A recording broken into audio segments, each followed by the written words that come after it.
the importance of supporting dancehall and reggae music. I'm not saying we shouldn't support the other genres, but I feel that we need to pay a lot of attention to reggae and dancehall because my first point of argument, anytime, for a very long time now, I don't know about some 30 years or so ago, but anytime, in recent times, anytime we see or hear about an international award coming to Ghana, it has been a dancehall or a reggae artist. For me, that's a very important point that should push us to pay attention to reggae and dancehall. Unfortunately, that's not what we see. It looks as if Afrobeat and the other genres get the bigger attention. The other reason why I feel that reggae and dancehall in Ghana must also get our attention is the fact that reggae and dancehall appeal more to an international or global audience. I feel that the fact that we won these awards in recent times is enough proof that if we push our artists a little harder, we'll begin to make a much more significant impact on a global scene when it comes to music. Because what else? Rocky Darwin has done it. If you look out there, Black Prophet is playing with all the artists that we hear of in Ghana and jump and hail up and all those. Black Prophet is out there hobnobbing with all these artists. Name them.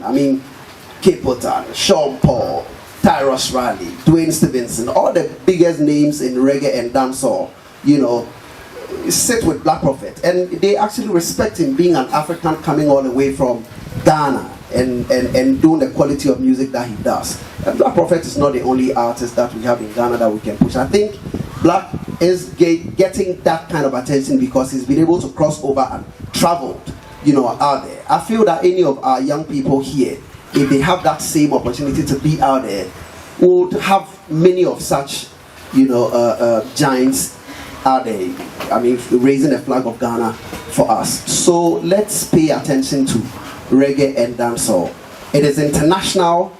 It is very easy for us to get attention because in the first place, reggae and reggae can't say that for dancehall. Reggae cannot talk about your jewelry, your flashy cars, your fat backs woman and things like that. Reggae talks about issues that affect us, and we were here complaining about the fact that not long ago we're talking about lewd lyrics in Ghanaian music and how rampant it has become and how unbearable it is becoming and all that. I feel that if we pay attention to reggae and give reggae the push that it needs, we will be able to curb that problem of lewd lyrics, because you cannot sing reggae music and use such profane words. So push reggae music.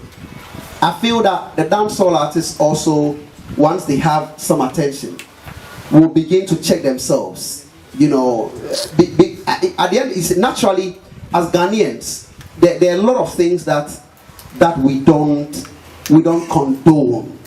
You can't do music and say, look at what happened to what's the name of the Labadi guy? Waisa. It's La. It's La. He's La, right? He's from La. See what happened to the whole of Ghana descended on this young man.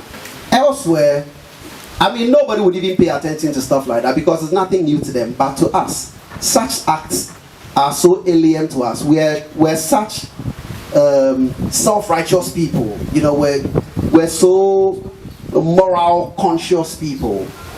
I feel that our dancehall music can be way better than what it is today. But the first step to take is to support it.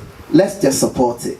We as a union of musicians, Ghanaian musicians on our part, are doing a little bit, and I'll take advantage of this opportunity to say this. The problems that we have when it comes to music in Ghana, not just reggae and dancehall, are so basic songwriting, production, sound quality, and things like that.